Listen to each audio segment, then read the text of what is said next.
past 6:30, so we will call to order our Finance and Admin Committee meeting for Wednesday, August 2nd.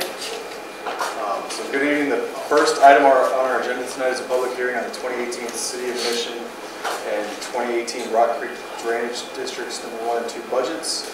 We'll have a brief presentation by staff, and then there'll be an open opportunity for public comment. Ryan can give a brief overview for us. Mr. Chair, members of the City Council, we actually have 3 separate budgets. We have the city's budget, we have the budget for Rock Creek Drainage District number 1, Rock Creek Drainage District number 2. So we'll just cover all 3 of those in the public hearing in my presentation. If there's any questions from the audience, I'm sure somebody will ask something, we'll take those. So, our entire budget, including the 2 Rock Creek Drainage Districts, totals $18.6 million for 2018. The primary component of the entire budget is the general fund. And we're looking at expenditures of just a little bit over $11 million for the 2018 fiscal year. And that represents just a little bit less than 1% decrease from the current fiscal year, 2017. Our budget for 2018 is based on an estimated mill rate of 18.019, which is the same as our current mill rate. 7 mills of this, $900,000, is dedicated to street improvements. That's transferred out to the Capital Improvement Fund to pay for street improvements that we budgeted in the 2018 budget. So that leaves us with a mill rate for general fund operations, 11.019.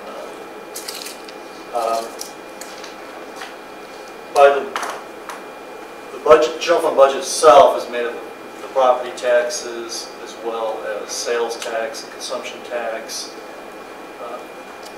fees for the community center and pool, and then various user fees and municipal court fines and so forth.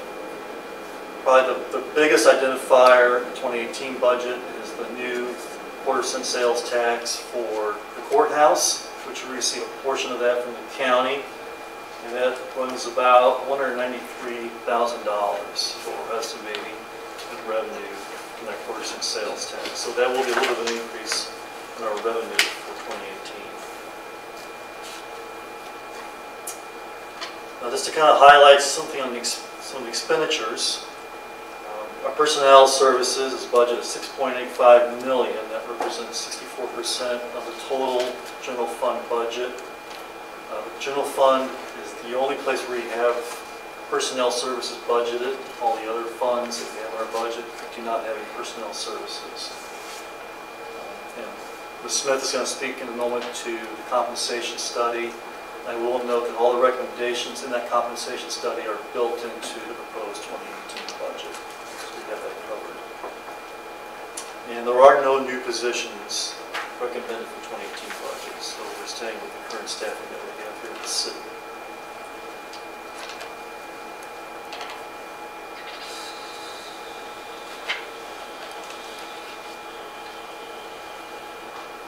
And then just a couple of highlights on the expenditure side. We are proposing to continue with our franchise and mill rate rebate program, 100% of the city franchise fees, 100% of the total city mill, excluding special assessments, and 50% of the rebate and solid waste utility fee for those residents that qualify for those rebates, primarily based on age and income. We have that currently budgeted at $20,000 for 2018.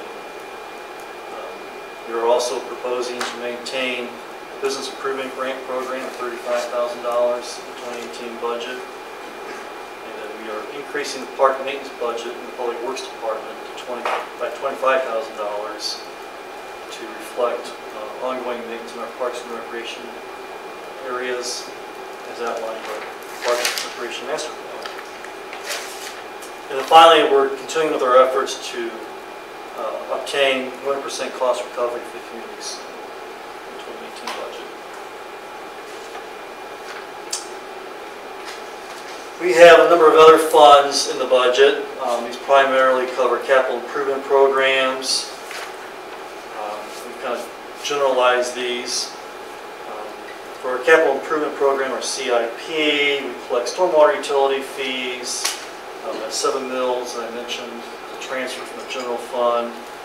And then specific sales tax revenues, including a 1/4 cent dedicated street sales tax and a 3/8 cents dedicated Parks and Recreation sales tax, as well as the revenues generated from 2 drainage districts in the separate budgets. They're transferred into the stormwater utility fund. In particular, with the street program, 1/4 cent sales tax and the 7 mill, that'll be used to pay for our ongoing street maintenance program that we have every year, as well as debt service on debt for existing projects that have been done recently. This year in the 2018 proposed budget, the program will fund improvements to Broadmoor from Johnson Drive to Markway. Construction anticipated to occur in 2019, so that'd be design work that's funded in the 2018 budget. And 50% of that will be paid by the Johnson County Cars program. So Johnson Drive on Broadmoor from Johnson Drive to Parkway, the actual construction or rehabilitation will be done in 2019? The design work is funded in 2018. Right, Yeah. but they won't. We won't be actually building in 2018. That's what I said, they thought it was 2018. No, It's 2019. it's 2019.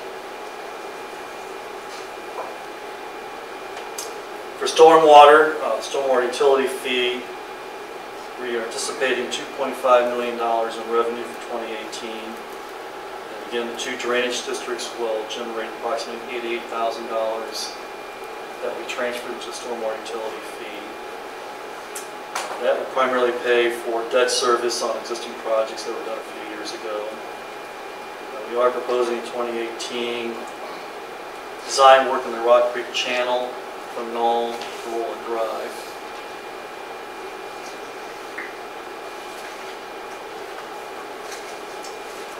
For the Parks and Recreation program, again, we have a 3/8 cents park recreation sales tax that generates approximately $850,000 annually.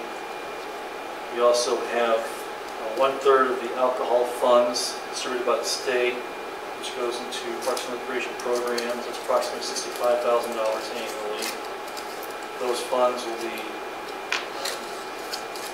dedicated to paying for bonds on a new pool that was done a few years ago, as well as ongoing maintenance with the community center and setting aside some reserve money for improvements associated with our Parks Master Plan as we further refine those improvements. We're recommending keeping the stormwater utility fee at $28 per ERU per month. It's been that for the last 2 years. The mill rate for the Rock Creek Drainage District will be 8.802 mills, which will generate approximately $3,000. The mill rate for the Rock Creek Drainage District number 2 will be 10.5 mills, which will generate approximately $85,000 in revenue. Again, I mentioned the 7 mills. Finally, with our solid waste utility fund, we are anticipating an increase from the contractor that provides solid waste services to the city. That increase will be 3.85%. We currently share the cost with the residents, so the residents pay 86%, the city pays 14%. We're proposing to keep that same cost share ratio, so we'll be passing the increase on to the owners of single-family households. That would increase the annual fee from $168.84 to $196.32. $5.76 increase per year.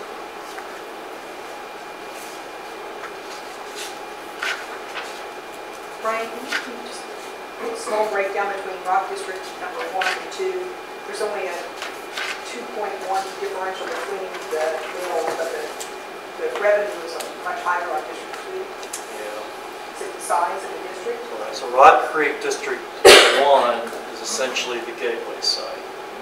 So it's the 17 acres that is defined by Roland Drive, Johnson Drive, Row, Shawnee Mission Parkway. The assessed value in that property went up by 20%. So since it went up, the mill levy goes down. And Rock Creek District 2 is essentially everything from Roland Drive, along the Rock Creek Channel, almost to City Hall, just past Anderson Park. That's a much larger area, much higher assessed value. Good question. Thank you for asking. There concludes my remarks. Open up to any questions from you all, from the audience. Ryan, I just have a question about the salaries and the increase, and that's trying to bump that. When is this going to take effect? Will it take effect this year? Is it going to wait till next year? Which budget is it coming out of? It's good. My recommendation, which we'll cover as the first action item, proposes that we start implementing in September of this year. Just make sure to go on the record.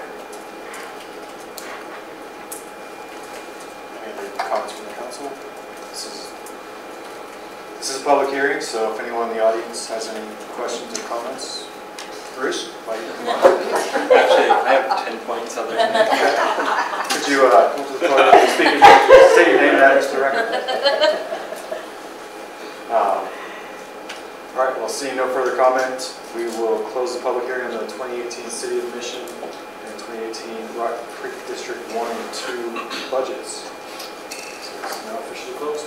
All right, thank you. All right, a lot of other stuff on the agenda tonight, and the first one up is the implementation of the classification and compensation study. Thank you.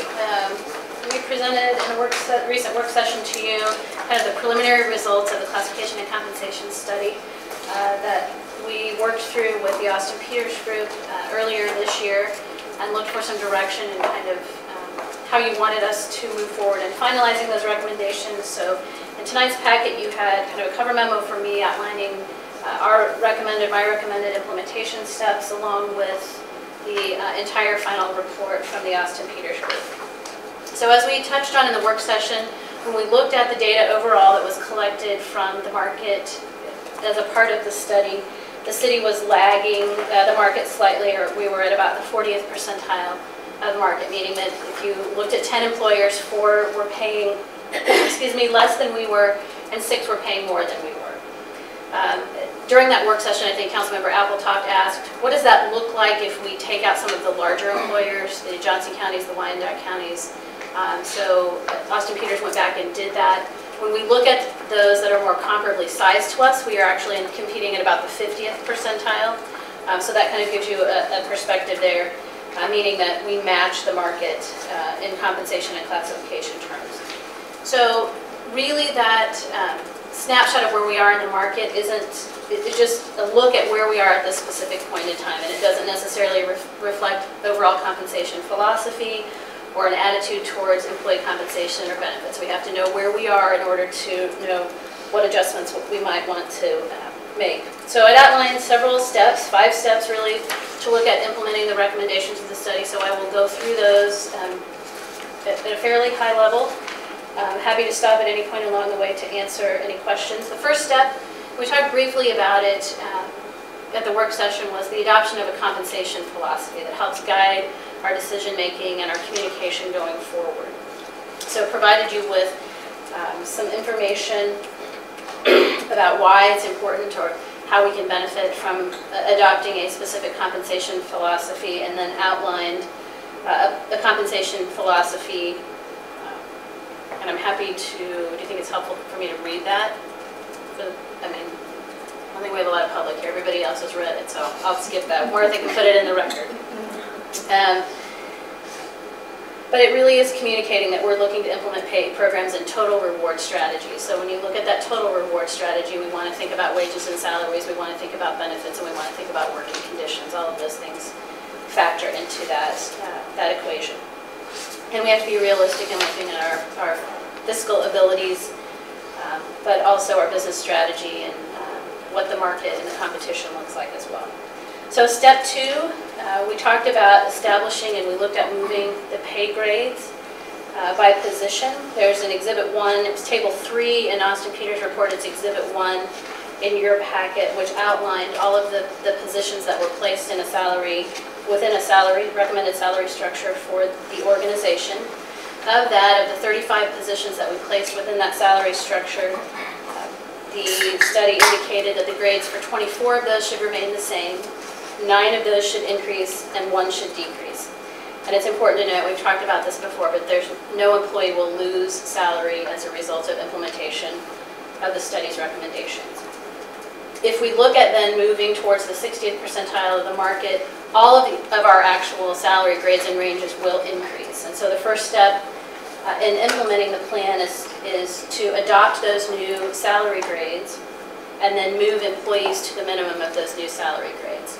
That impacts an estimated 13 employees and has a total annual cost. So when I talk this evening about costs, those are annual costs, understanding that there's only a portion of that that will be reflected in the 2017 budget. So it impacts 13 employees with an estimated annual financial impact of $28,912 to base wages. So our first recommendation is that we adopt the new grades and ranges effective September 1st, and with the September 22nd payroll, we bring those incumbents in the positions up to the minimum of those new ranges. And I would say overall that we phased these because I want the employees to be able to see the impact of the implementation of the study rather than recommending that we sort of do everything all at once. So step 1, adopt the new grades, move employees that fall below the minimum to the new range minimum. Then in looking at the implementation, step number 3, looking at market adjustments to existing salaries. And so if you looked at the market data, or as you have a chance to look at the market data, you'll see that not for every position do we lag the market. There are some where we are at the market, some where we are slightly above the market. But overall, we were at that 40th percentile. And overall, our salaries currently lag the market. So in order to address that, the consultants looked at and recommended a one-time adjustment, market pay compression adjustment, be provided to employees to try to place them within the new ranges based on their tenure in their position, kind of a targeted benchmark location, how long and how employees should move through a salary range, and then also a component looking at their individual performance.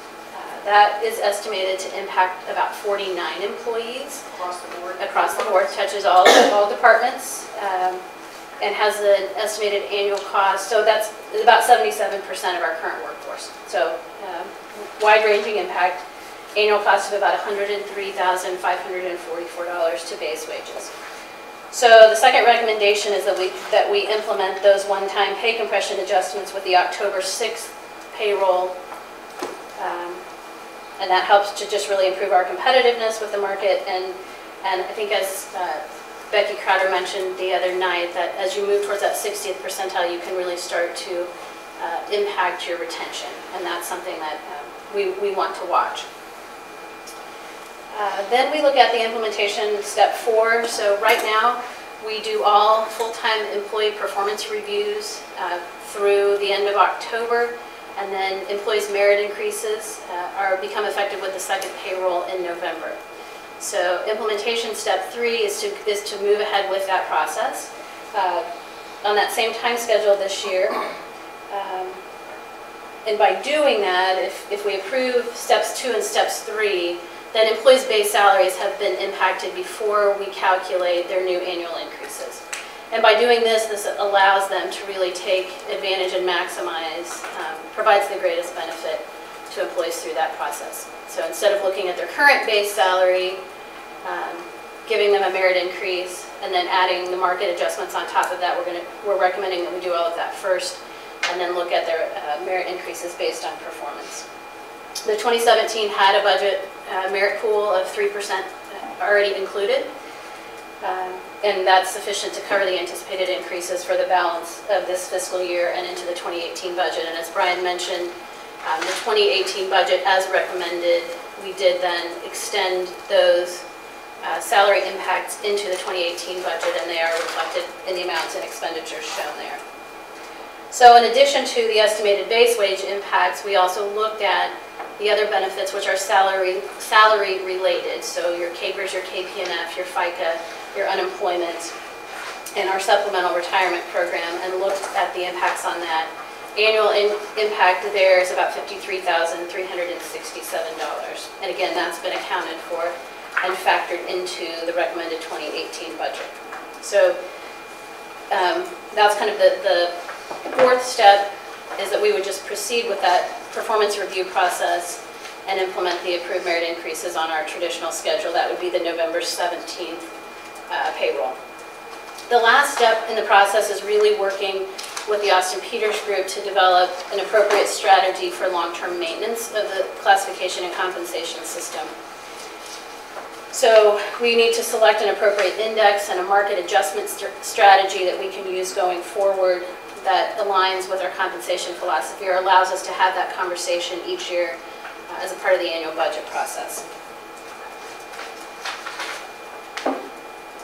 They will provide support. Austin Peters Group will provide the support of our new classification and compensation plan for 3 years at no cost. So they'll be a great resource as we look at sort of formalizing administrative policies and procedures for the new classification and compensation system. In addition to kind of the dollar impact implementation steps, one of the deliverables in the project was a rewrite of all of the job descriptions.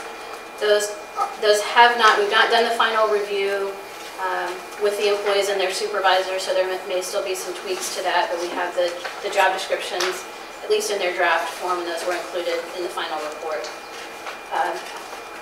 Through the job analysis and the external market surveying, we also identified title changes for 3 positions. Those were outlined in your memo. Currently we have 2 individuals that are titled as senior accountants.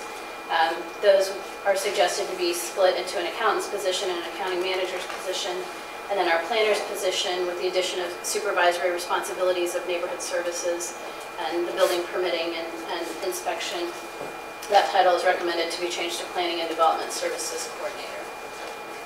One of the other deliverables as a part of the report was a review of all of our exempt and non-exempt positions, FLSA classifications.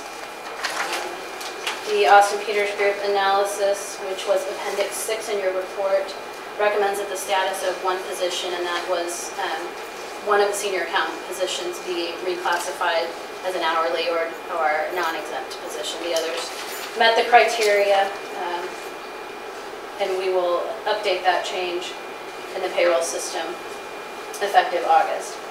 The other thing that Austin Peters Group collected as a part of their market data was information on benefits. What they found is that our current benefit offering competes and matches the market at about the 50th percentile, and so they did not recommend any changes at this time. We do review our benefit package annually, and we'll have the opportunity with the council in either late October or early November to discuss and put together and finalize the 2018 employee benefit package. After the July 12th work session, I did have 2 employee meetings. We had about 35 employees total that attended those. I included a frequently asked question worksheet that was distributed at that meeting in your packet. We had a lot of good questions that were asked and answered. The next step in the process, if the council moves forward to approve this, would be I would be working with the Austin Peters Group to develop a letter for each employee that individually sort of outlines for them the specific impact on their salary, understanding that there will be some who don't have any impact on their salary, but we will distribute those, answer any remaining questions that we have there, and I'm sure there will be a lot more questions as we move into that actual implementation phase. So I know that, speaking for myself and the leadership team and really all of the employees, we appreciate the time and attention that you've given allowing us to do this study, and then looking at the ability to be able to implement this in 2017. So I'm happy to answer any questions on the study or the report or implementation recommendations. I have a question. You're going to have this year in 2017 about 5 months of increase that obviously wasn't budgeted for last year. So does that just come out of the general fund balance, or where does that? I think we have enough. I think we have enough salary savings. We typically have enough salary savings each year, either through vacant positions or when we estimate, as you know, we're very conservative on our budget estimates. So we budget at full staffing, we budget at, full benefits, family benefits. So that cost for 2017 will be absorbed within the existing line items, yes.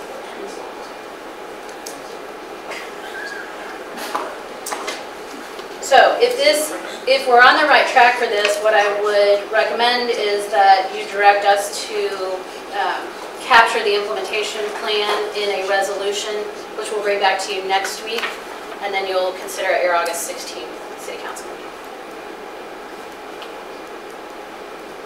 For the next 3 years, then, that they will help support our plan going forward. So that be looking at that index again every year, and maybe tweaking that, or is that not to us? No, I think they will help us in selecting an index. I think they would be available for that. It will be, if we were to add new positions, or if we have positions where responsibilities change, they can help us look at that scoring and that factor analysis and making sure that we're consistent with the methodology that they use so that we're slotting those positions in appropriately and reviewing those kinds of things. Anyone else have any? Good job.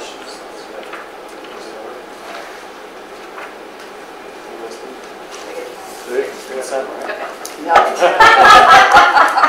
Okay, so we'll prepare a resolution for Yeah, you to we look have at to that do a captures resolution. all of this, and then we'll move that forward, so thank you.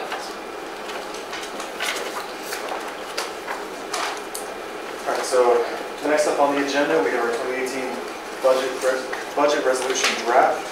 So again, Laura Smith. So for the last, I don't know, most of the time, at least in my history here, we have done a budget resolution each year, which helps communicate publicly sort of the policies and decisions and goals and objectives that have been included and incorporated into each year's budget process and final budget, recommended budget. Most folks don't want to sort through 100+ pages of our budget to find all of those things, so I think it's been very helpful for us to sort of capture and communicate it that way. So we simply reflected and put together a draft budget resolution that captures all of those policy decisions that were included in the 2018 budget. Most of those Brian touched on his presentation. We typically divide those into 3 sections. The first being those that impact our capital improvement program. So maintenance of the stormwater utility fee, establishing the mill rates for both of the drainage districts, the dedication of the 7 mills collected in the general fund, or the equivalent revenue from that being transferred into the capital improvement fund to support street maintenance, and then use of the Parks and Recreation sales tax revenues for a variety of different park-related functions. Then we talk about those that impact basic services and operations within the general fund. So of that 18.019 mills total that are levied in the general fund, we would preserve an estimated 11.019 mills to fund general fund operations. We're suggesting that we maintain a general fund balance of no less than 2.5 million, 25 million, don't we wish. The city's goal for reserve funds is 25% of total general fund revenues. The budget that we have recommended, the estimated unreserved fund balance at December 31st, 2018 is 2.76 million, or 24%. So we've talked about over the last couple of years that we've been using a little bit of that fund balance that we've rebuilt faster than anticipated to help us keep up with equipment replacement and a variety of things, but we're really close. And chances are, if we finish this year the way we have the last 2, we'll head into the 2018 year with that 25% fund balance. So that's been really important. Brian touched on the increase in the solid waste utility rate, which is about a $5 a year increase for single-family property owners. Our contract with Waste Management goes through 2019. So as we move into the latter part of 2018 and 2019, we'll be talking about what our goals and objectives are and going out to rebid that contract. We talked about continuing to manage the pay structure and benefits in accordance with this total compensation philosophy. Funding the highest priority capital equipment needs, maintaining the rebate program, and continuing to focus on cost recovery at the community center. So I think we've captured everything. If there's anything else that you would like us to reflect in that budget resolution, please let us know, and we can finalize that for your consideration.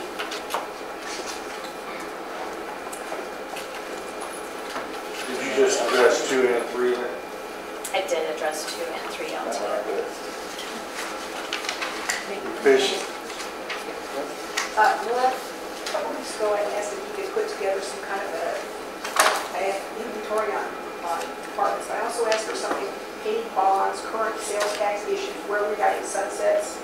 Like I said, this tax will sunset in 10 years. Do we have any other ongoing agreements, negotiations with people? I know, like Petmar, things like that, where we have outstanding funds that will come to a head on when they'll be paid, things like that. Do we have a list of those? We do, and I'll get you, I think we've updated for the 2018 budget. I'm sorry, I forgot to bring this with us. We always do a debt summary each year of kind of a snapshot in any fiscal year, the outstanding debt, the year it was issued, the amount issued, the amount of principal and interest payments due in that particular year, the year that issue retires, and the interest rates that we're paying on that. And then we also show where we're paying that from.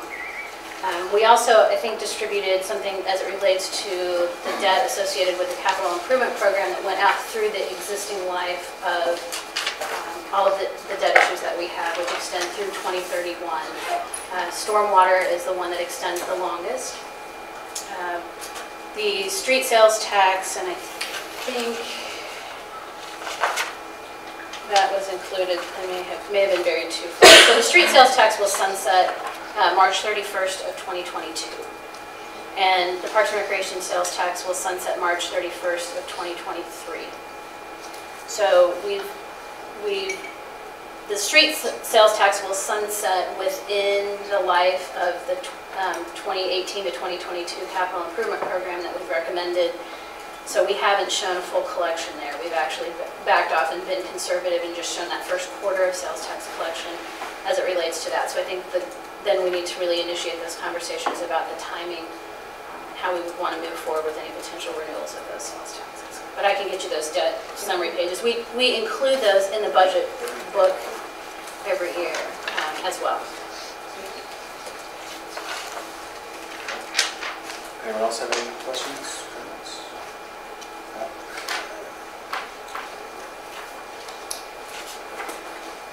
All right, and I'm guessing we'll see, these are drafts, we should see final resolutions at the next session. Yep. Great. Next up on the list, we have some updates on the replacement of servers. So it's Brian Scott, can you give us an update on that?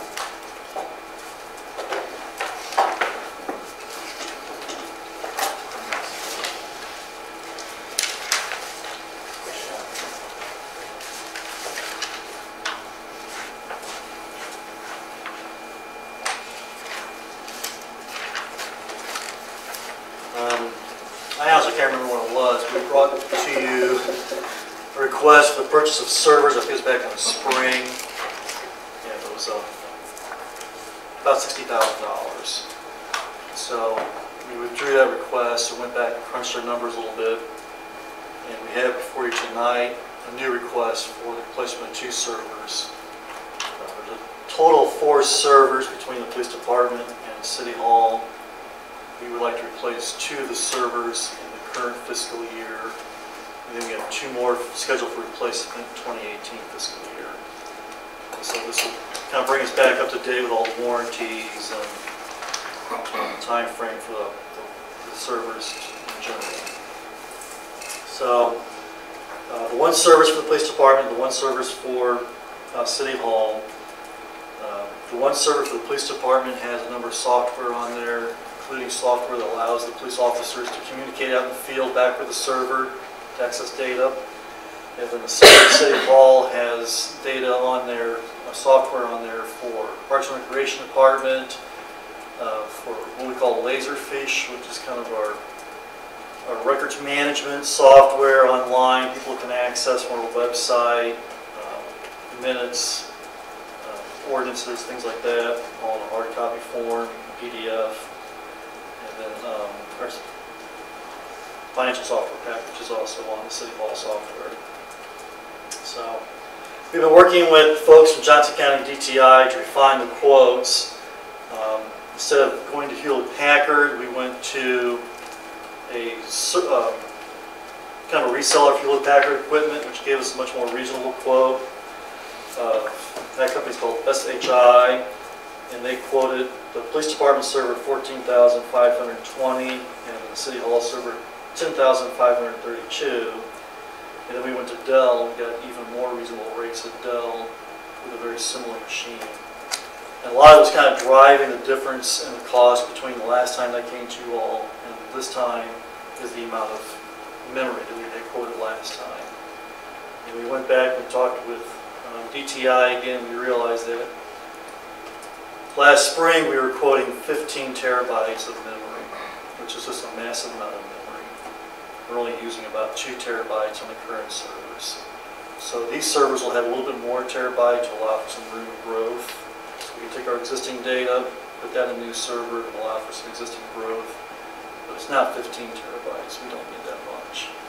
And I think what might be kind of driving that conversation a little bit was there was some conversation with the police department about data storage of video. Right. And kind of talking through that, we thought it'd probably be better to go a different direction in terms of that data storage. So that's not included in these servers. Jerry Swingle from DTI is here this evening answering questions that I'm not able to answer.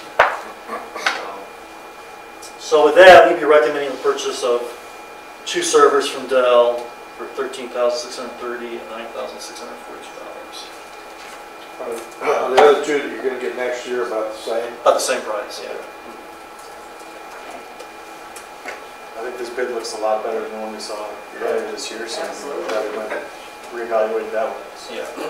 So am I. Okay.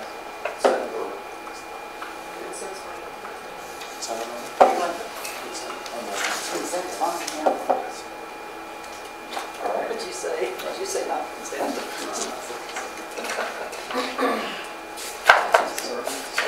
Great. Next up on the agenda, we have a resolution designating surplus property. So, Brian, go ahead. Okay. That's it. We do this once or twice a year. We have property that we identify as surplus that's no longer needed by the city. It usually winds up being vehicles mostly. So those are the items that we have listed today for you all to consider surplus. One is a white 1998 Plymouth Voyager van that was utilized by the police department for several years. Another is a 2005 Ford Taurus sedan utilized by the police department. And then 2004 Chevrolet Silverado pickup truck utilized by the Parks and Recreation Department. And a 2004 Ford F450, a 1-ton pickup truck utilized by the Public Works Department. The chief recently came to you to request to buy a new police vehicle, so that replaced the 2 vehicles that are being considered for surplus. And then Mr. Belger recently came to you all with capital item for this year's budget, including the replacement of 2 Public Works vehicles. So he's selling these vehicles in lieu of the new ones that he's purchased. And we also have a couple of standing mowers, an air compressor, and 1 desk printer. So those are the items that we consider for surplus. Take it, Ken. Consent. Consent? Please. Consent. We'll sell the vehicles through Purple Wave, which is an auction that we have contract to the state. We've got real good results with that. Is that only vehicles on there? There's all kinds of, yeah. You can do compressors and stuff. Yeah, we'll do a mowers and compressors for Purple Wave. The printer, probably not. But. Take it as consent. Yeah. Thank you. Up next, we have the ordinances adopting the standard traffic offenses and the uniform public defense code. Hadley? If anybody's curious why we're going to sell the van, look at the hood and the roof when you leave. It's It's in the overflow parking lot, and you'll just look and you'll understand. What year did you jump to use? Just curious. You can't.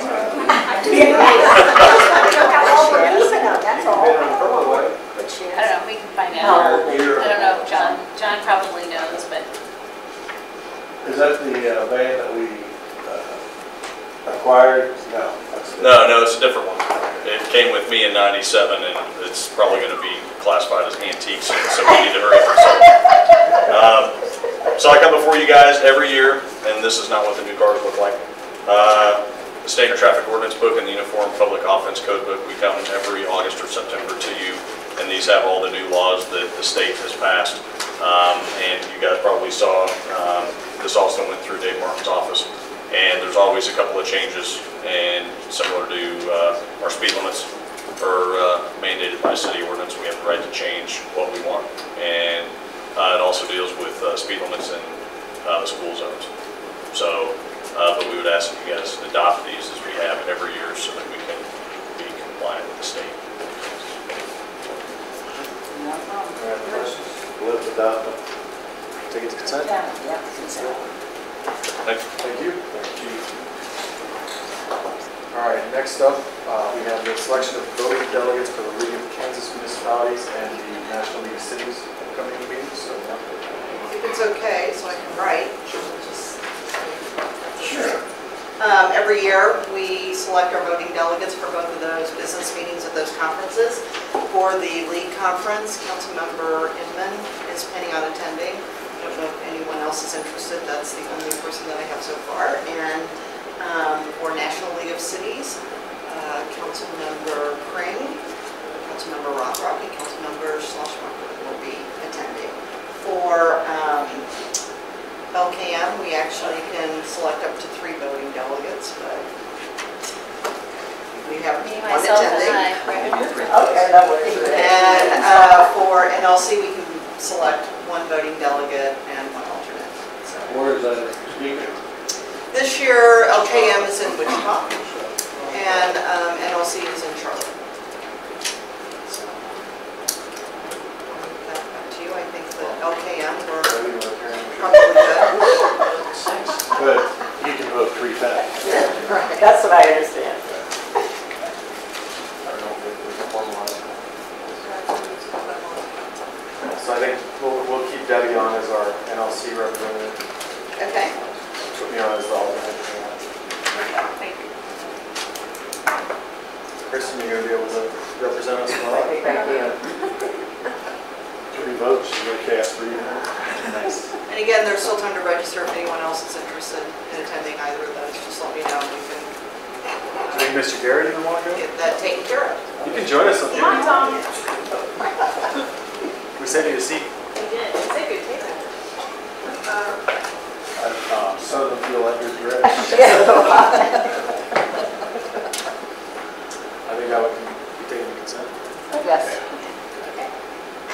And then number 8 is the Consolidated Fire District number 2 streets solicitation application to benefit MBAs. Just take it. Just take it. I think that's consent as well. Okay. And the last one is, Benson, they're like, no, come on, you gotta get those firefighters first.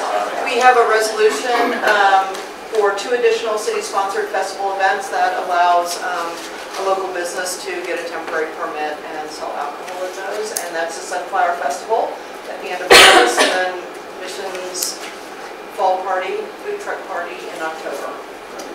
So that resolution, once approved, goes up to Kansas Department of Revenue, so they have it, and those permits can be processed. We should take that with consent also. Unless Pat has any objection. Hey, you okay? Yeah. Well, we'll go ahead and take that with consent as well. Yes. Next is update on the status of gateway development. So, Laura's. And I'll just invite Bruce to come up and Perfect. speak with you.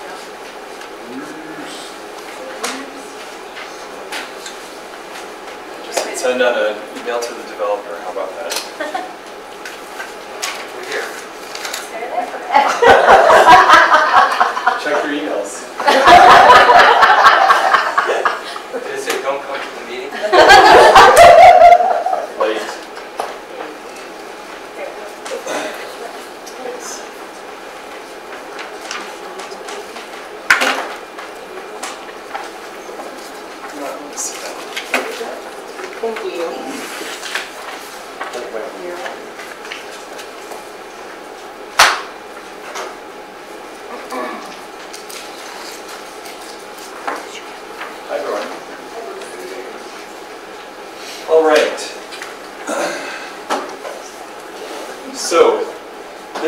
a really helpful exercise for me to go through to put together this summary because we're still getting some new information from the developers. I expect that that will continue, and that's not a bad thing.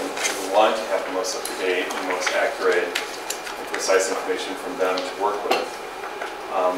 So I expect us to have more updates over the course of this month, assuming that we are going to still be on track and try to be on track for council considerations of the development agreement in September. So not a lot of time remains to crunch time.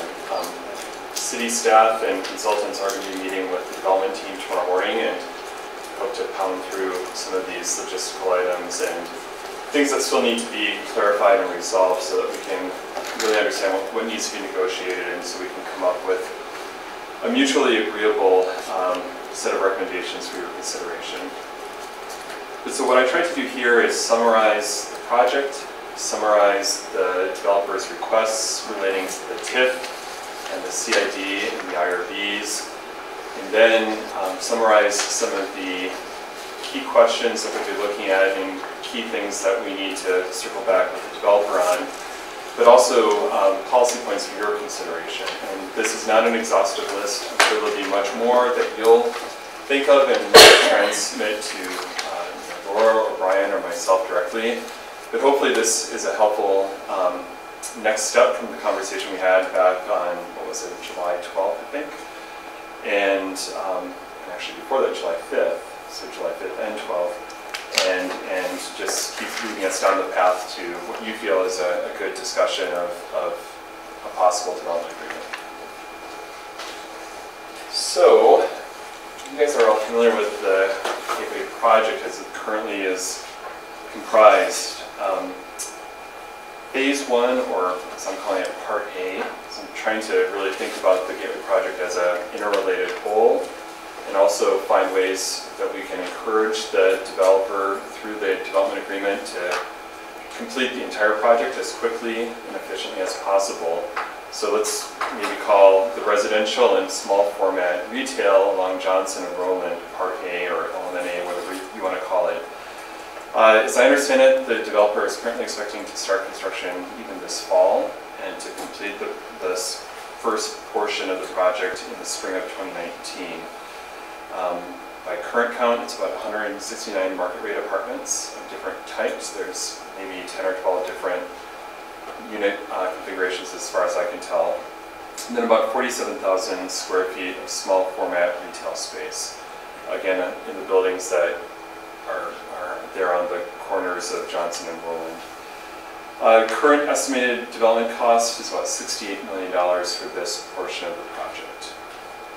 So then Part B, and I was extrapolating some of this working from two different workbooks, one that is just for Part A or Phase 1 and one that's for the overall project.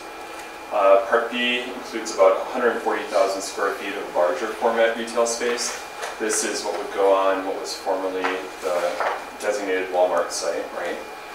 And the developer is currently working with two different larger users that would sit side by side on that portion along the road.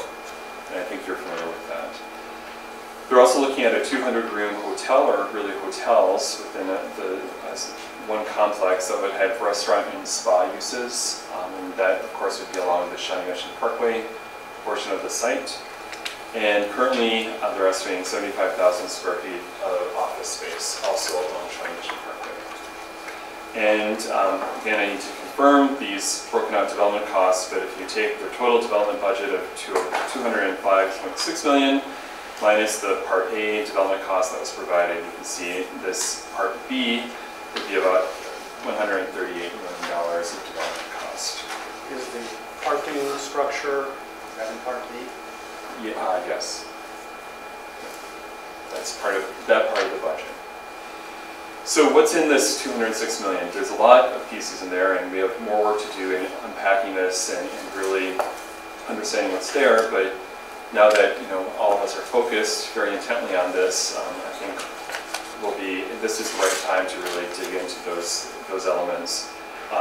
You're probably familiar that there's a lot of historical costs that the developer has incurred over the last 10, 11, 12 years.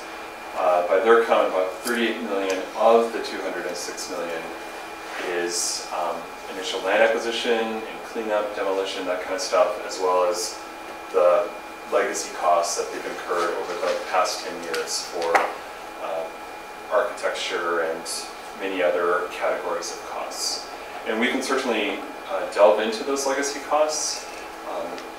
I think it's probably most helpful for this group to focus on the big picture, but as you think about what costs are you comfortable reimbursing them for, I do expect that you'll have some questions and want some answers on new costs versus old costs, and so that you're comfortable with what's getting paid. Okay. All right, so let's delve into TIF and TGT, transient guest tax. As we discussed before, the developer is asking for 100% property TIF, the sales TIF, and the transient guest tax that would be generated from this project over the 20-year statutory maximum duration under Kansas law of this project area. Okay? And the 20 years, if we started the clock, if you approved this TIF project, and if you started the clock here in 2017, the 20 years would run fiscal 18 through 37. There has been some discussion about potentially delaying the clock. We have a lot more work to do on the pros and cons and potential risks of doing that. So that's a TBD item, but right now the developer's numbers are assuming 20 years starting now, and so that's the time frame that they're asking for.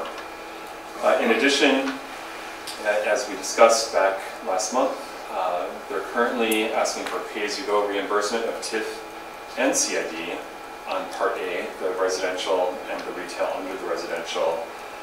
It's not entirely clear to me whether and when they might look to convert that pay-as-you-go to a bond. And so we'll want to have more discussions just to get, the world changes.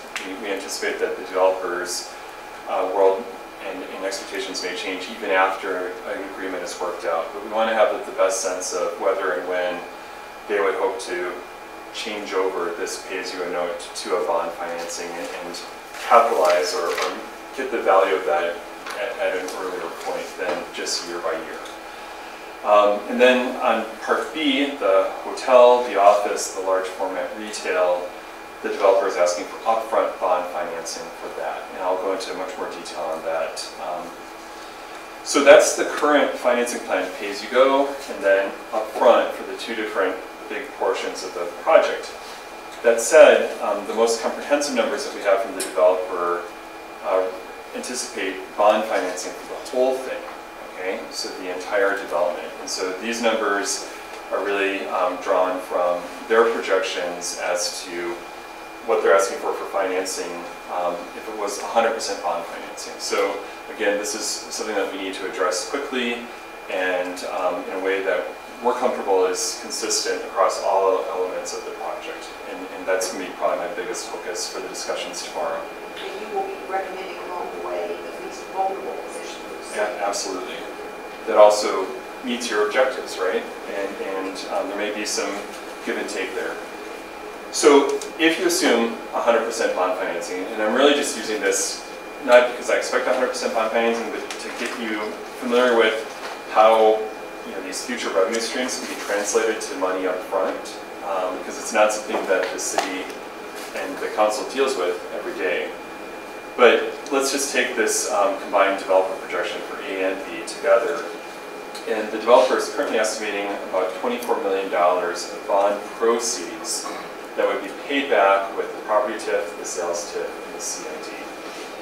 The breakout is almost a third, a third, a third. So slightly more from property TIF, 33% from the sales TIF, and 30% from the transient guest tax. And even though that transient guest tax is just on hotel rooms, right, and not on food and beverage or any other part of the gateway, it's a 9% rate. So it generates a lot of cash into the deal. So that's an important consideration, I think. So then here's a big thing, and a big thing that's different from the 2013 deal that this council approved. After these special obligation bonds get retired, the developer is then proposing that they would switch over and start collecting the remaining TIF from all these different elements, property, sales, and transient, through to the end of the 20 years. So So I'll talk more about it in a moment. The bonds are structured in a way that there's going to be excess cash every year because the bondholders want some debt coverage above and beyond the debt amount that's due each year. And these types of bonds are typically structured so that you can prepay or sink the bonds early with the excess cash, and that's good. But what that means is that by these projections, these 20-year bonds might get paid off in as early as 13, let's say 13 years, okay? So you still have 7 years, right, of TIF there, potentially. And that's where the developer is saying, okay, now we want to switch and start capturing the last 7 years of all of this TIF on a pay-as-you-go basis. By their numbers, if you just count these amounts that would be in what, roughly fiscal 30, 31 through 37, it's about $32 million. It's a lot of money. But if you look at it in today's dollars, and I'm not going to say you have to look at it in present value, but I thought it might be a useful sort of apples to apples comparison. If you look at it in today's dollars, using that same 6% discount rate that they used for the bond projections, it's about $12.5 million. And I'll come back to that in a moment. But that's kind of one of the considerations is, yeah, you got this future money, but what is it worth the deal today? Okay? 6% is very conservative, is it not? It is, especially for a pay-as-you-go rate. I think we're probably more likely to tie that discount rate to their financing rate, which is currently projected to be less than 6%.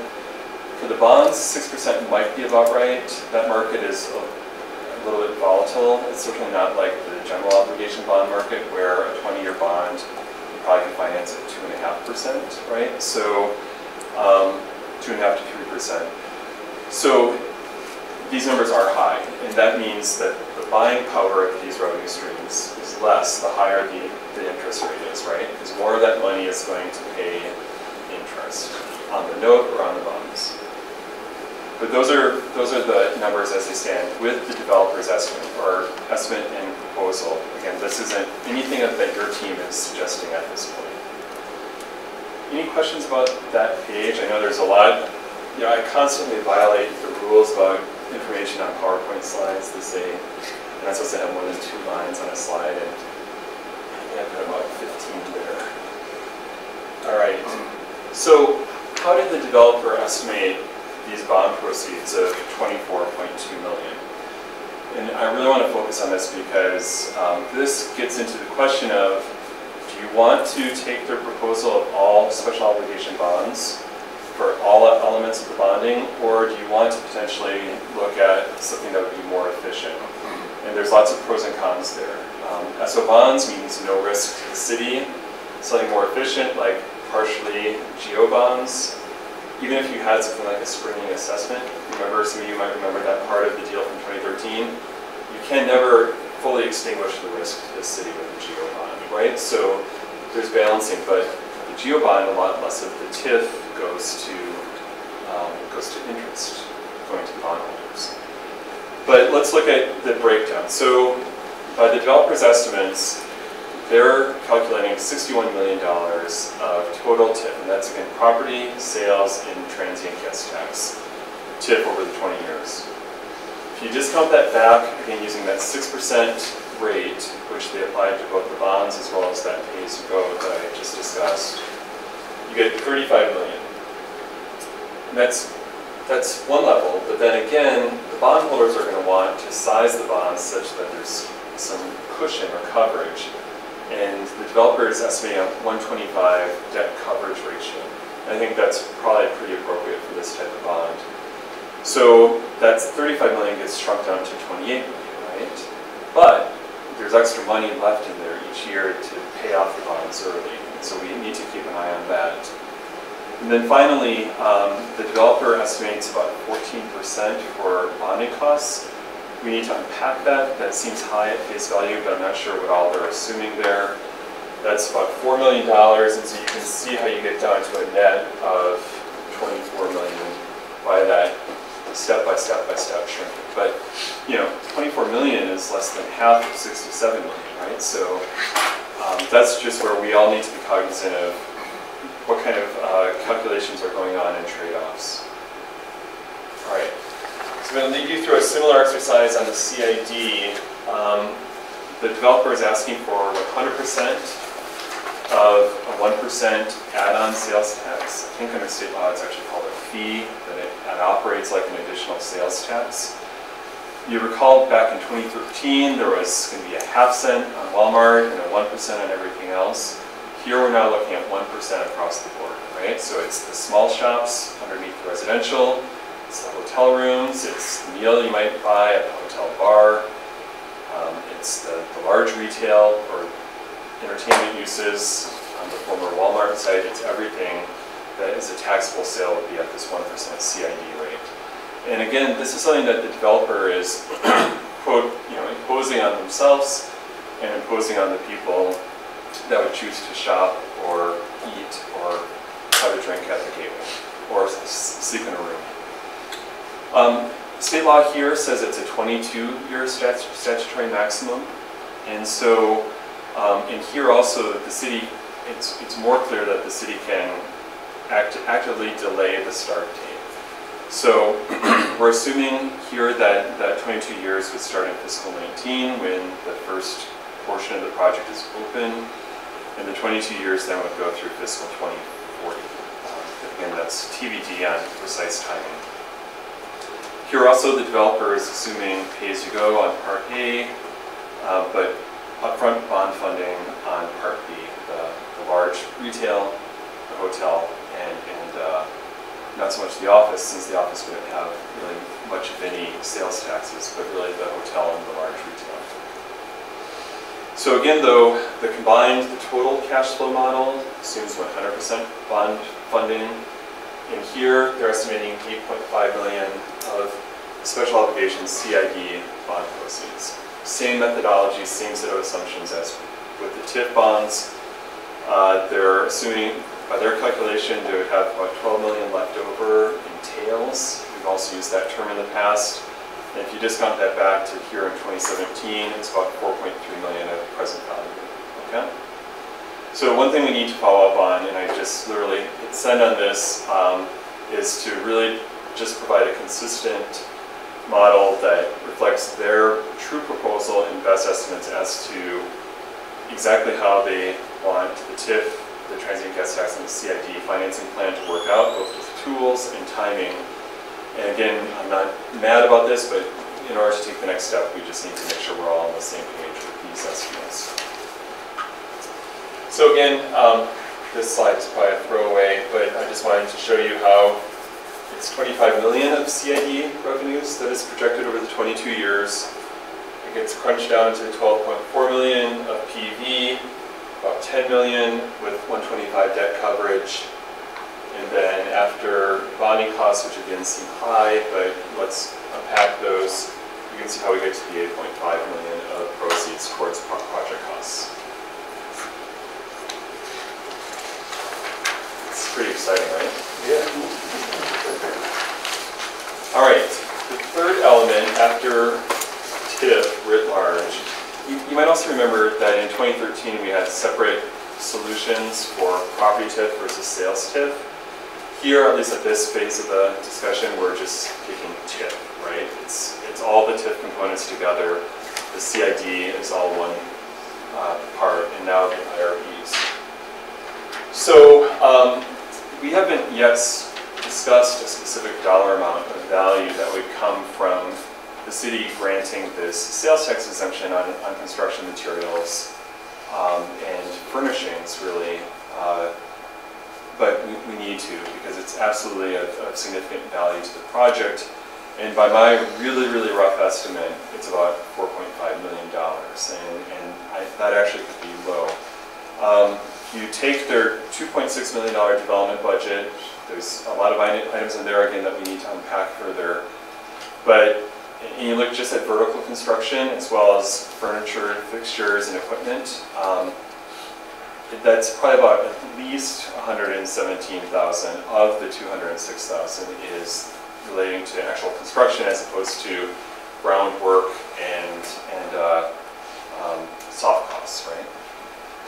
Okay, and if you think about a hotel, right? All the stuff that goes into a hotel, millions of dollars, many millions of dollars of beds and dressers and dishes and everything else that goes into a hotel. Similarly, apartments. What do apartments come with? Refrigerators, stoves, microwaves, bathroom fixtures. There's lots of stuff in there that is, in addition to just bricks and mortar, right? So we'll do some more work on that. But sort of a rule of thumb proxy is that maybe 40% of vertical construction and FF&E, and really FF&E is really all taxable, but let's say 40% blended average is subject to taxation at the current 9.6 rate in the city of Mission. So that would be about 47 million of the 117 is subject to taxation. And then if you multiply 47 million times 9.6, you get the 4.5. So more to come on that, but it's definitely a big ticket. Yeah, that's sales tax, right? That's sales tax. So we wouldn't be selling all that stuff here in Mission. No, but it all gets taxed at the local tax rate, as I understand it. It's all gets delivered here. Nexus. Yeah, Oh, that's okay. consumption portion, consumption tax. Yeah. Yeah, that's right. It's going to be sales and use tax, right? More precisely. And just so you can, amaze your friends and constituents, the city 9.6 is made up of 6.5 state, 1.475 county. The city has its general 1%. That's a big factor for you all in your city budget. You've got 0.25, what is that for streets? Yes. And then 3/8 or 0.375 for parks, right? And those are the special sales taxes that are not part of the TIF. You add all those together, it's 9.6. So about 70% of that is state money. Yeah, a big chunk. Yep. All right, I'm not going to go through these slides very much. These are almost identical to the slides that I presented on EPC last week, but I wanted you to have them as just sort of reference materials as to what we look at with all the different parts of the project numbers and what we try to analyze and evaluate to make sure that, number one, nothing's been missed, because we want to make sure that whatever you agree to, if anything, in incentives is appropriate, but we also want to make sure that somehow a big cost area isn't really out of whack one way or the other with the project. And so we go through all of these items and make sure that we think they're within feasible as well as reasonable ranges, and identifying that gap. Pretty confident that with this project we're going to identify a gap given the historical costs that have been incurred as well as the costs going forward. But exactly what that gap will be is going to take a little bit more work. In addition, we got to look at your benefits and costs at the city level. You've recognized these bullet points from the EPC discussion. Most of them are still very much applicable. We are going to want to look at the new city revenues that would not be captured. Even if you agreed to 100% what the developer is asking for, and that's very, very, very big if. You're going to have development fees, you're going to have franchise fees, water, and gas. Is it water? Or is it just electric and gas and cable? It's water too? Okay. And then your special sales taxes will not be captured, but those sunset, right? So those aren't forever and ever. We can't assume that you're either going to go to the voters or the voters are going to approve authorizations for those automatically. Right. But you're also likely going to see an increase in demand for city services. There's probably going to be some public safety impact from a development of this magnitude, and maybe some public works, maybe even some administrative parks and recs costs. Whether and how we try to really dig down into those, we'll just need to have some more discussions with you all and at the city staff level. But it's important to realize that it's not all upside. I think this is a very exciting development, but it is going to incur some additional costs for the city. So we need to look at those benefits and costs also, in addition to the numbers, the TIF and the CID, the tax numbers, in evaluating where do we want to land with a reasonable rate of return. So again, more to come on that. Okay, so then at a macro level, just jotted down a few points here. We know that we're going to be asking the developer to make some adjustments, and we may also be making some adjustments to our own copy of the developer's performance as we test different combinations of tools in different levels of tools, right? So what we want to do is show you kind of show our work on the city side, the range of combinations we've thought about, and you know, really connect the dots for you as we get to what's hopefully a workable solution. But again, we're going to need to revisit some of these budget line items, including some of the overhead and contingency numbers that add up to several millions of dollars. Want to look at the timing of construction, lease-up, and operations. You know, when you're looking at a project of this size, even having the timing off for it by a year on any of these factors makes a big difference. And we don't know exactly when the developer will complete all of these project components, but we want to have the best estimate so we can really have the best guess at what the revenues will be from the project. And then how the project will also perform, right? The sooner they can get this developed, the sooner that they can start generating cash flow, and that's good for the developer. Also, the TIF and the CID bond assumptions, and that relates to the pay-go as well, so we'll circle back to that.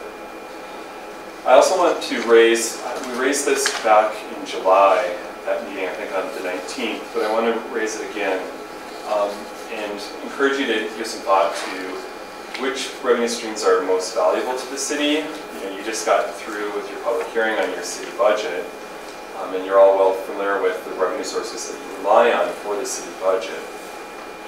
And the corollary to that, which are most valuable, are which are most expendable by the city as part of this deal as well. So this is not the definitive list in specific order. I don't get to decide this for you, but it seems to me that the 1% general sales tax is pretty valuable to the city, right? That's of general use. You rely on that. It's important to the city's ongoing operations. The transient guest tax at 9% on all those 200 hotel rooms also seems pretty important. Now, right now, that's only limited to certain economic development and community promotion activities, as I understand it. But you've got some latitude there to potentially change the scope. I'm not your lawyer, your city attorney or your bond attorney or your development attorney, but it seems to me that that has a lot of potential for the city as well, and it is of some value. Property TIF is a little mushier. Clearly, property taxes from this project are going to be worth a lot over the long term to the city. But if you look at the TIF itself, your 18 mills is only about 16% of all the TIF. Okay, some of the mills get taken off. Some of the school mills and the state mills get taken off, you know, and aren't TIF eligible, so those don't get captured. But if you look at the TIF eligible mills, you're only about 16% of that. So that means, you know, you're leveraging other resources there, and that might be something that you're willing to use more of, proportionally speaking, than these other tools. The 1% CID, you know, I think we all have different thoughts on how great that is as a tool, but it's not really the city's money. It's you have to authorize it, you have to be comfortable with its application, but if you weren't using it here, you wouldn't be using it somewhere else. Okay, so that seems like it might be relatively expendable on the list. And then the sales tax exemption, kind of like with the property TIF, your 1.625% that you might apply on these construction materials and furnishings is only about 17% of the total tax rate. So Nick, to your point, you know, you're leveraging other resources there. So, you know, when you see us testing different combinations, different strategies, it'll be with that in mind, and you can flag and say, hey, we have a difference. We want you to consider this city team, and we'll do that. But that's kind of some of our thinking there. All right, another policy point that we haven't really discussed this go around, but I think is worth considering again, is do you want your team to find some way of recouping your stormwater investment up front? Now, I don't have a preconceived idea of how we would do that, but given the fact that we've had delinquencies and you don't have any guarantee of timely full payment of that $600,000 going forward over the next 18 years, potentially, you might want, now with development, I think it's more likely to be timely and full, but you don't have guarantees there. There could be hiccups down the road. Do you want to say, okay, in addition to working a deal that works for the developer, we want part of this deal to also pay us off or pay off a portion of the remaining stormwater? And that's something that can be part of the mix as well, and we'll be following up with you on. Again, it's not part of their proposal, not part of the developer's proposal, but it's a negotiable point. Operating costs, I mentioned that on a previous slide. I think we'll want to spend a little bit of time at least trying to get our arms around that, working with your department heads, your police chief, so on. And then taxes and fees that you will receive during development and during operations, independent of TIF and CID. We'll want to try to quantify those better as well. The developers put some numbers around that. I think we'll want to take a little bit different tack, but we'll get back to you with some numbers there. And then the big question is, what else needs to factor into the negotiations? At the last meeting we talked about performance measures, tying some of these incentives to completion of the whole thing, for instance, right? Maybe tying some of these incentives to the value that you perceive from these large format retail uses. Ryan, you asked some good questions about, well, how can we approve a deal if we don't know who the tenants are, possibly? We still need to work through that with the developer on how we can, if those aren't ready for disclosure, how can we still give you a sense of the value and benefit from the actual uses above and beyond the tax revenue, so that you can feel like you're entering into a deal with as much information as possible. So there's a few of these qualitative things that we still need to work on, but please either here today or at a future discussion or along the way, let me know directly or let Brian, Laura, others know what you're thinking there. Any questions or thoughts there right away? All right. Then finally, here we are, August 2nd. I'm going to be back here next week, and the week after that, and potentially the week after that. But August will be busy. We'll be throwing a lot of stuff at you, and we hope that you'll reciprocate and give us a lot of really good feedback, because we want this to end up in a deal that you really understand and are comfortable with and feel like you can explain to your constituents.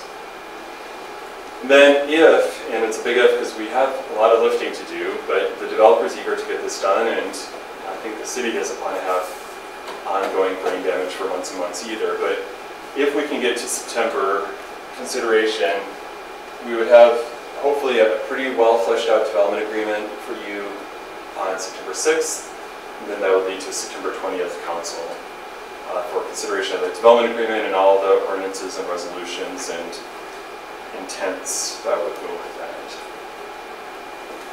All right. So we've added another building block onto the discussion, and now we're going to speed up here. Here, we'll do the next one. Any questions for me?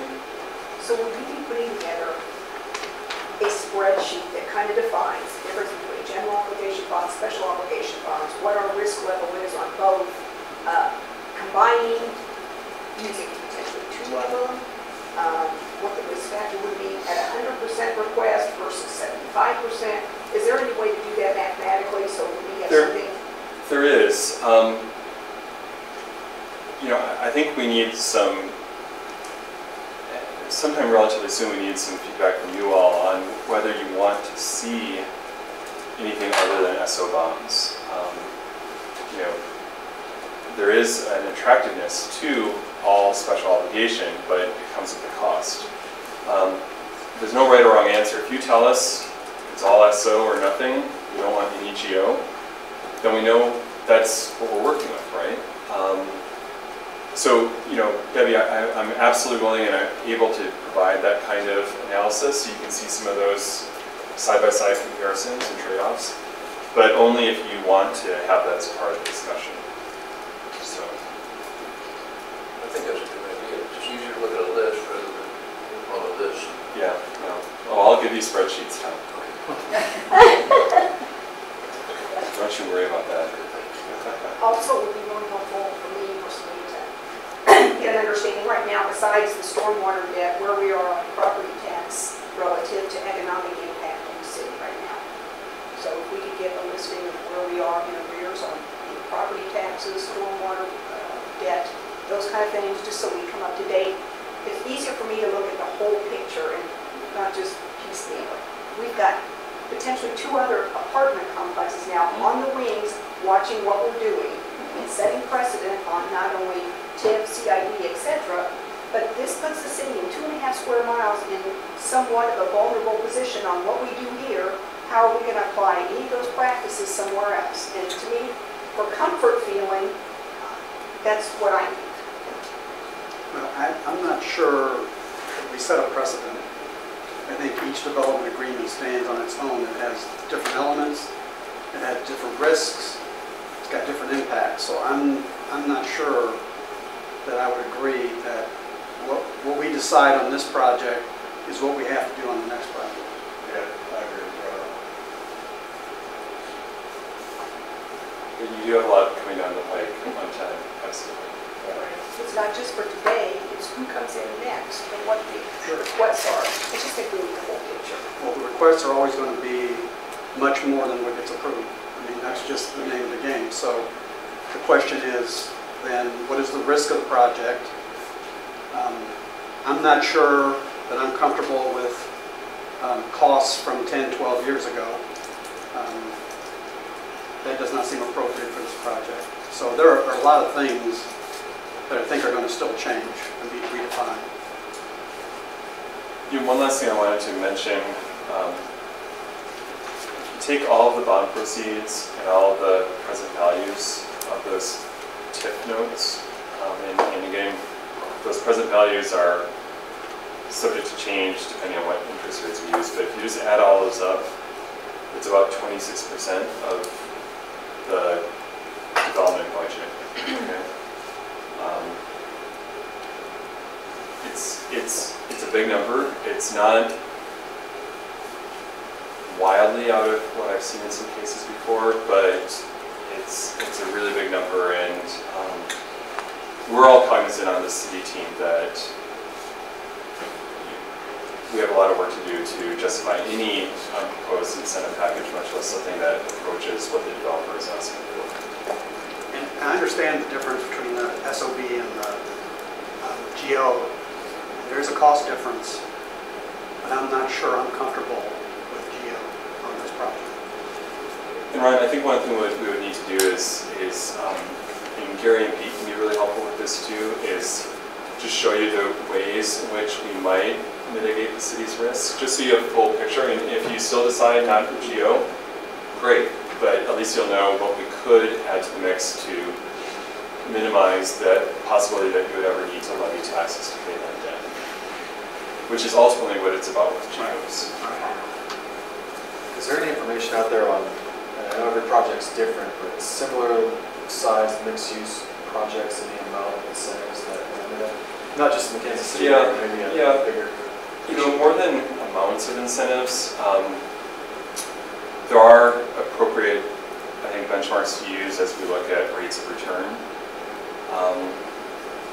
And as I've delved into the developer's numbers, the projected rates of return are actually a little bit better than I anticipated. They're not, you know, in the stratosphere, but they're more market appropriate and definitely market appropriate. And so, Nick, I think one thing we can do is sort of break down these components into pieces, like on a residential, on an apartment project, what's a reasonable rate of return on a hotel, on retail, and then look at it in aggregate too. And it's not just going to be one or the other, but kind of give you some of the specificity and then overall look. And I think that might be more helpful than saying, 25% TIF support or 30% or 15%.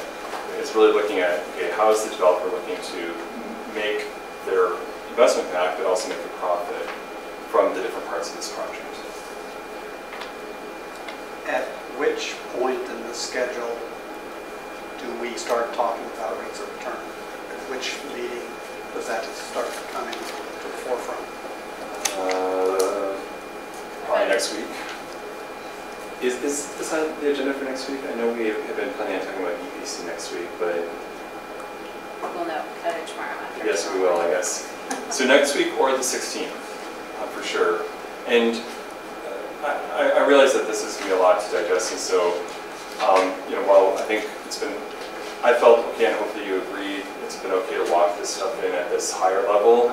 We're going to need to get you stuff in advance, materials in advance of these discussions, because we'll be really ramping up the speed, and you'll want to take a look at this ahead of time. So we'll shoot to do that at least 1 or 2 days ahead, not in real time. One of the things to me that kind of rises to the surface, and it may be irrelevant to somebody, to me it kind of comes in. We have, whether it's another project or not, we have 2 potential candidates for apartment complexes, and now we have this. At one point in time, this was the only market rate capacity apartment development that we had in the city.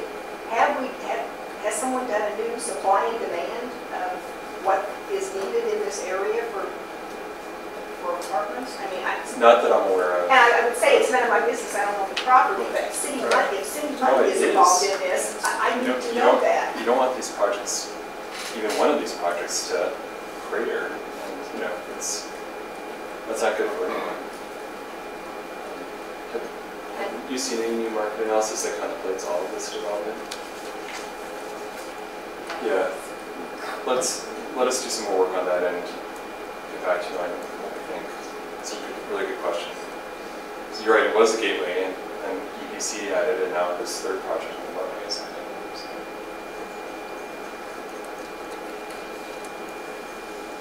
All right, I know you have more on your agenda, and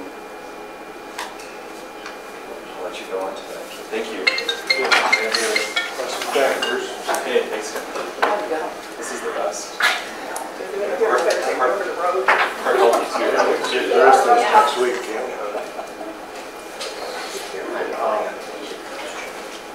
I don't know if there's any questions, or Mr. Valenti, I don't know if you wanted to come and speak at all, or if you have any room. We're kind of short on time. If you have anything quick. We'll be working with, as Bruce said earlier, we'll be working with Bruce, Laura, and staff tomorrow. I'm sure we'll be talking about a lot more details. As Bruce said, we just sent us an email with a number of questions.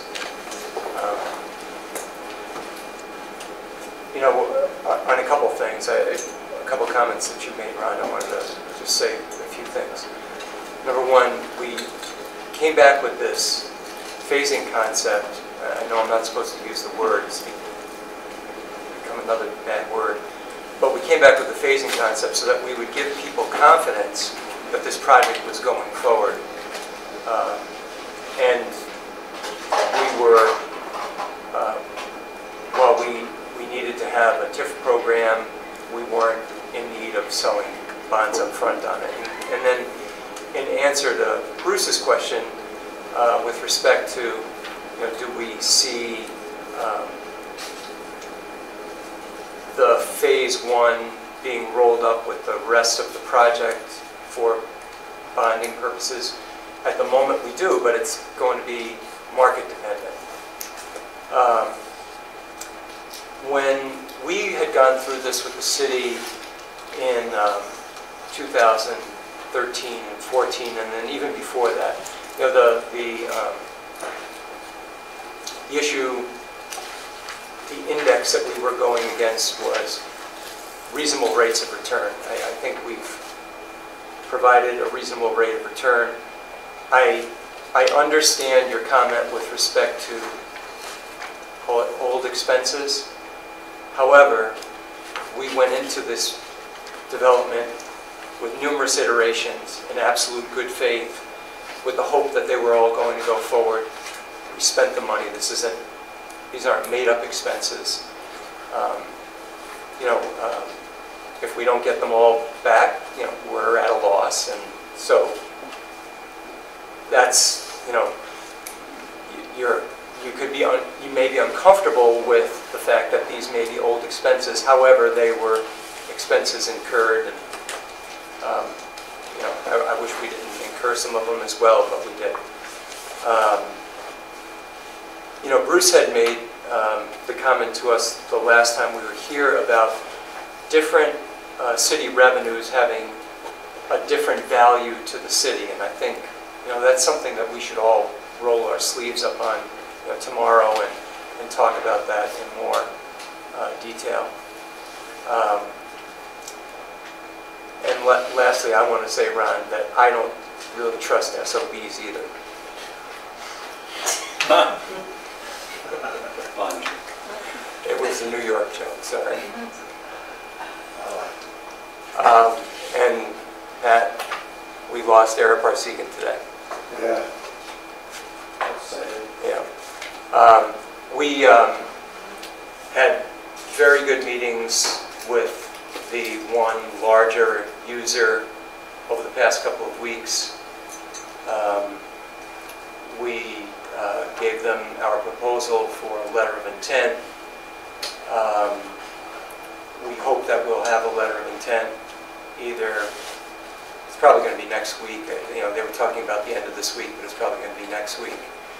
We have a meeting with the other user on the 8th, as I reported last time. And the office user just emailed Matt for a telephone conference tomorrow at 2 o'clock. So things are progressing. And I think, as I said at the last meeting, even if we don't get that office user, I'm very confident that we're going to go forward with the office, because I think, especially with respect to medical office use, it's a great location and it'll do well.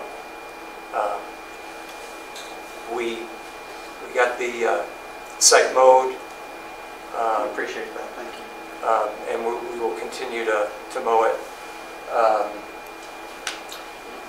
I'm trying to get money together by next week, and I'll make a partial payment on the outstanding tax bill.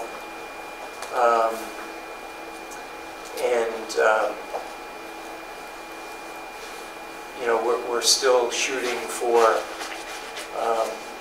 a start in October, November.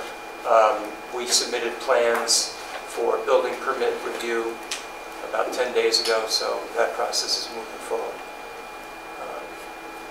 And assuming that this one large user works out the way we have been planning it, I think you will all be very excited about it, and the uses that'll be in it and what it'll mean for the city. I think it's going to be great. You'll be very excited, I believe. I want to tell you how much I appreciate you in that hotel. I think that's one of the best things ever. Yeah, and when you combine that hotel with this potential office user and having the conference and training center in that building, and then these other two uses, they're going to work very, very well together. So the hotel is done. We paid the franchise fees. We're going forward with it. So I look forward to the meeting tomorrow. I think we'll get a lot done tomorrow. I think we'll move the ball forward much more and be able to, whether it's either the 9th or the 16th, present a better picture at that point. I'm happy to answer any other questions that you have.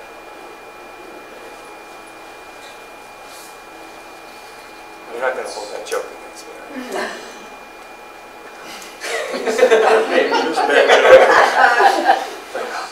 When I heard it, I said, wait a minute, what? Okay, thank you very much. Thanks. Thank you. All right, Laura, do we have any other department updates? It's the last agenda. Not really specifically related to finance and admin. So we've got a couple. We'll just do them at the end of the CBC meeting, if that's okay. Okay, and with that, you can go ahead and close the finance tab. Oh, I do have the mowers that we're selling are between 10 and 11 years old. Do you want one to? You know, Can I have It does. You can bid on. We have one on your home. Tell them it's probably too big for your yard. Just as an FYI, I emailed or texted Kathy Gilbert and asked her if she had cars for all the council. She does. okay. So you can scratch the cars. Oh, She gotcha. she has cars for all. I'm gonna lie. I am, that car's gonna drive itself. How's that? All right, let's go ahead and start the community development committee. I was just waiting for that. Oh. First up as an action item is the rental licensing ordinance changes. Mr. Brian Scott. Okay. This has been kind of an ongoing discussion for the last year. This is regarding our current chapter 635 of the municipal code, rental dwellings. Will be more commonly referred to as a rental license program. You all know there's some changes recently in the state statute that went into effect last summer. We reviewed this particular code for compliance with state statute. At that time, we looked at possibly expanding the code to include single-family inspections as well as multifamily inspections. I reported back to you a couple weeks ago about a meeting that we had with landlords, single-family homes. We kind of put that on hold, set that aside for now. What we'd like to do is go ahead and amend our existing code just for the multifamily so that we can become compliant with the state statutes. So that's the purpose of what's before you tonight. Not that I'll go into a lot of detail. There is a red line version in your packet that stipulates the changes. Most of the changes, to be honest with you, just provide a little bit of clarification to the existing code as we went through it. We made some updates. For example, there's references to neighborhood services officers or neighborhood services department. We just said civil. So it provides a little bit more. It could be myself, or it could be our city planner, or somebody that's actually responsible for enforcement of this. Our neighborhood services officers will still be doing inspections, but it just provides a little bit of leeway, so we're not changing titles or positions or anything like that over time. We also made some updates to the definition section. We provided a definition for immediate family, lawful occupant, clarified the definition of manager, provided a definition for occupancy, rent, rental dwelling license, tenant. And you can see throughout the red line version, rental dwelling. Sometimes in the old code we just said license or rental license, or more specific, let's say rental dwelling license. Referring to that.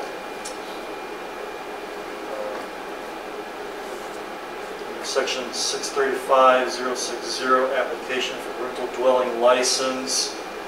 Clarified that a registered agent can be utilized by the landlord.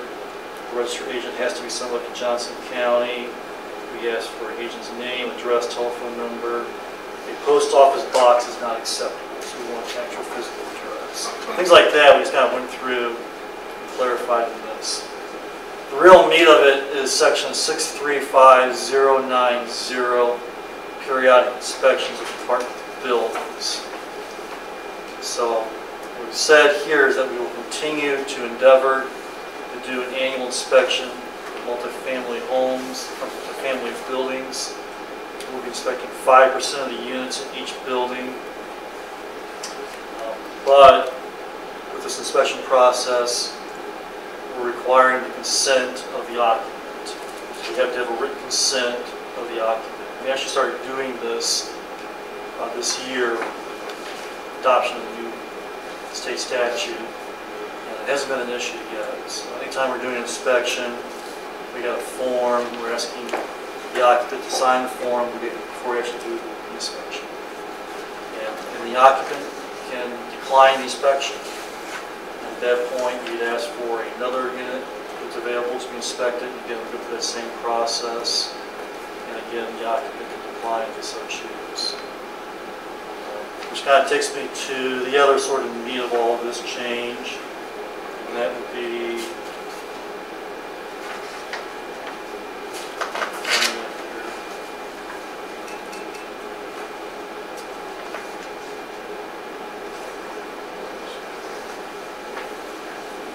Section 635130, inspections for cause, right of entry.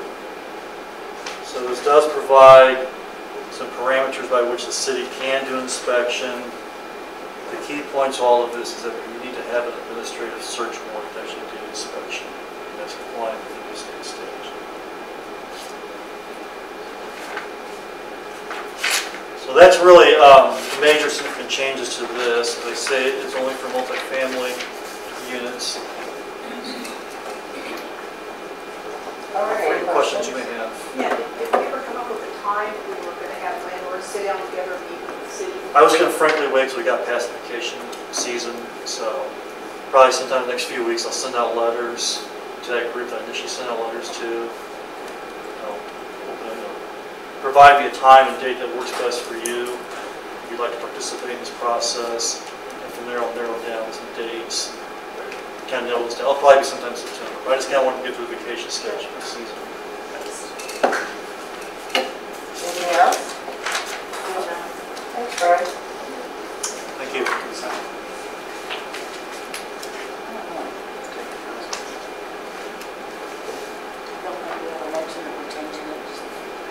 By schedules. I'm just thinking we've got to make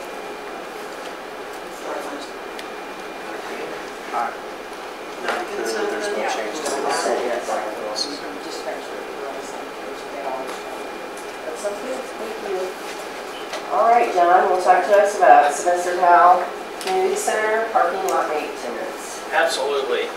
In 2016, we completed a project that repaired all of the sidewalks adjacent to the community center, which repaired the sidewalks and added all the ADA requirements to those sidewalks. This year, we're looking to build upon that and repair the parking lots surrounding the community center. The funds were budgeted in the capital improvement program to replace the pavement on all sides of the community center. The north side was going to be a 2-inch mill and overlay. The west side was going to be a seal treatment called Cape Seal, and then the south parking lot was going to be a full depth reconstruction. After we contracted with Woodson back in the spring to work through the design of this parking lot, and at that time we believed that the budget that we figured was low, but we proceeded to go ahead and bid out the project and kind of see what our options were. On June 29th, we had 3 responsive bidders, with O'Donnell Way Construction being the lowest, most responsive bid. You'll notice in your bid tabs that they had a few busts in their numbers, so we went back and fixed those and got those changed. We also worked with O'Donnell on some value engineering on that west side lot. We determined that the original seal that we had for that lot may have been overkill. We talked with them and said, hey, if this was you coming out talking to a private entity, what would you suggest? And they wrote us back with a letter suggesting what they would do in those lots. You'll see that included in your packet, along with a map of what they are proposing. Their proposal saves about $4,500 or $4,200 off of the original seal that was spec'd for that parking lot. I'll take some of the blame on the budget bust, just because I felt that there were some items that were necessary to make this parking lot, one, ADA accessible, and two, make sure that we built a project that was going to last a long time. If you've been to the community center on the south side, that parking lot, which is original to the building with no regular maintenance. You got thin asphalt sections and some saturated subgrade, which caused a lot of wheel rutting and things of that nature. So we're looking to address all of those issues with this project. But I'd be happy to answer any questions that you all may have. Are you going to retain the same number of handicap spots, or is that going to be adjusted at all? We're going to adjust them some. We've worked with Olson on the number that are required for each lot, and I believe we are right at the requirement, if not one or two above. How long do we think this would be good for? I mean, this is a pretty big project, but is this a... I think with regular maintenance, you know, a parking lot like that would last a good 30 years. You know, with regular sealing and things of that nature, I think once we have this parking lot kind of back up to standard, it'll last us a long time. How long has Powell been in operation? How long has the parking lot been there? 1999 would be the original lot. What do we know about O'Donnell Way? I mean, you see somebody new, or do you know anything about it? They've been around for a long time. There's actually two different O'Donnells. There's O'Donnell and Sons and O'Donnell Way, but both of them have been around as long as I can remember. I don't think I understood your explanation, John. So different portions of the parking lot need different repair. Correct. So when you went in to analyze what needed to be done for each section, you underestimated what needed to be done? Is that? I think the original estimate called for just a mill and overlay in the north lot, and then basically a 6-inch full depth mill and overlay in the south lot. Some of those estimates were acquired before I got involved, and then, you know, after talking with Olson and looking at some other things, I felt that some of these additional things were necessary. Originally, that island on the south side wasn't going to get rebuilt. The problem with that is if you have ADA stalls on the south side of that island and you look to cut across that island, you need to raise that island up to get all the grades right to make it across to the ADA ramps that we constructed with the sidewalks last year. You know, the subgrade needs to be addressed in that south lot. Originally, there wasn't any subgrade work for that, and I think that it's evident that wheel running is because of the thin asphalt section and a combination of that and bad subgrade. So we're going to address the subgrade in that south lot also, which wasn't in the original estimate either. And we didn't do any escalation in the CIP budget of those project costs from year to year, and that's one of those things that we've really got to start doing, is making sure that we're keeping up with, you know, if we put a project into the CIP in, you know, in year, whatever year it is, we need to kind of account for that growth, and we did not do that specifically on this project. And after talking to some of the contractors, I think, you know, there's a couple other items that factor into that.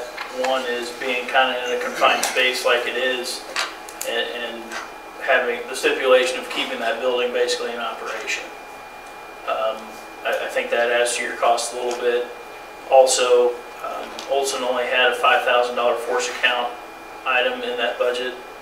I put that to 10, which is closer to what we typically do, especially when there's a lot of variables, and we felt that there probably would be in that project unknowns. So we think we can get 30 years of life out of this project if it's maintained properly. Correct. Yet we've gotten less than 20 out of it. Right. So was it not constructed appropriately at the building of the Powell? I guess I'm trying to see how. I think it's a combination of things. I think it's one, the original parking lot was probably not constructed correctly due to the thin asphalt. I'm not exactly sure what the subgrade is going to look like, but in our opinion, just looking at the way that wheel rutting's happening and what's coming up through those ruts now, it would kind of be a telltale sign that it wasn't constructed correctly, and a combination of not doing that regular maintenance along the way. We've gone up and patched that lot when needed, but it needs to be on some sort of a schedule of sealing to keep that the longevity of that lot going. Any other questions? Laura? Oh. Did you say good job? Oh. Any just rough ideas about regular ongoing maintenance costs and something we looked at as part of the street program?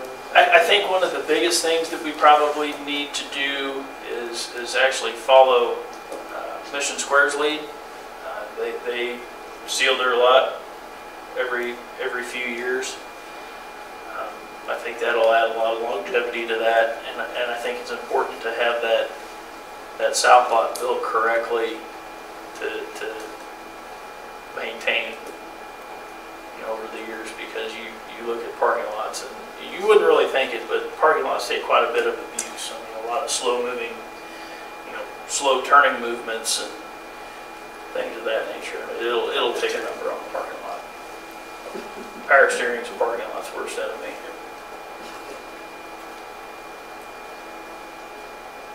All right, thank you, John. Thanks.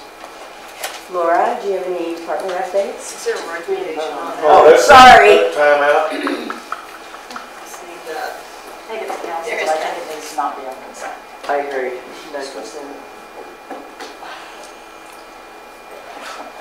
Sorry, John. Couple That's of okay. quick things. I don't know, I have certainly noticed a difference in the amount of temporary signs that are around in the community, and I know we've been out doing temporary sign code enforcement, so I don't know if you all have as well, but You notice more or less? I've noticed less. So I think there's been from my perspective, a dramatic change in front of Mission Mart. I don't know, drive and look and see. If everybody probably went out today at lunchtime and put them up. Last week we talked about getting a resident or public meeting organized with the developer of the Martway office building. He's been on vacation this week, so as soon as he's back and available, we will get that calendared and get some information mailed out to a wider group of folks who may be interested in following that project or commenting on that project. We did, I think everybody has seen that we did extend, or we will be opening up the limb drop-off site again this Saturday from 8 a.m. to 5 p.m. Thank you. I think we hauled, last week, I think we hauled on about 10 loads a day. Is that Yes. about 10 loads a day out of the park, so it's been an important service for our residents. Laura, I have a question in regards to that. I saw that Public Works was at 56 and Glenwood today, cleaning up some of that debris, which I think is fantastic. I just... That's where the big tree fell over? Right. But they were picking up debris, I believe, on private property, and I didn't know if we were going to do I'd be that. happy to clarify that one. All right, cool. Um, I mean, I was glad to see it. I'm not complaining. Last week when we had the big storm come through and KCP&L, there was a tree on the southwest corner that fell. Correct. It was huge. Fell on the lines, started snapping the tops of poles off. It was a mess. And what had happened, typically our practice is if it falls out of someone's yard, we place it back in the yard it came out of. Sure.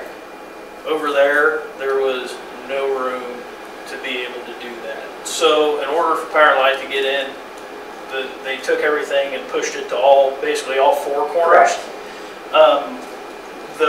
The property owner contacted us, and we went and spoke with him, and he said, it's not my tree. I understand what you guys are trying to do, but I don't see how I should be responsible for that. So we agreed to help him clean that up. Okay. Yeah. We just didn't feel like he should have to bear that burden. But There's also, I don't know what we're going to do long term, because over there, Martha, by your house, there's a giant cottonwood limb that came off one of those trees, and it doesn't really look like anybody's going to do anything about that. How are we going to do something about that long term? So typically, so typically what happens is when you get an event like this, you'll have the people who want it gone, they need it gone, they just want to get it over, done with, and cleaned up. So they'll be the people that are in line, you know, the same day that the storm hits. Then you'll kind of have those people open up. We saw that really steady traffic last week, I think. As I drove the city Friday, particularly in Millhaven, which was really hard hit, and that was also your trash day. There were a lot of set-outs, and a lot of things got cleaned up and picked up there.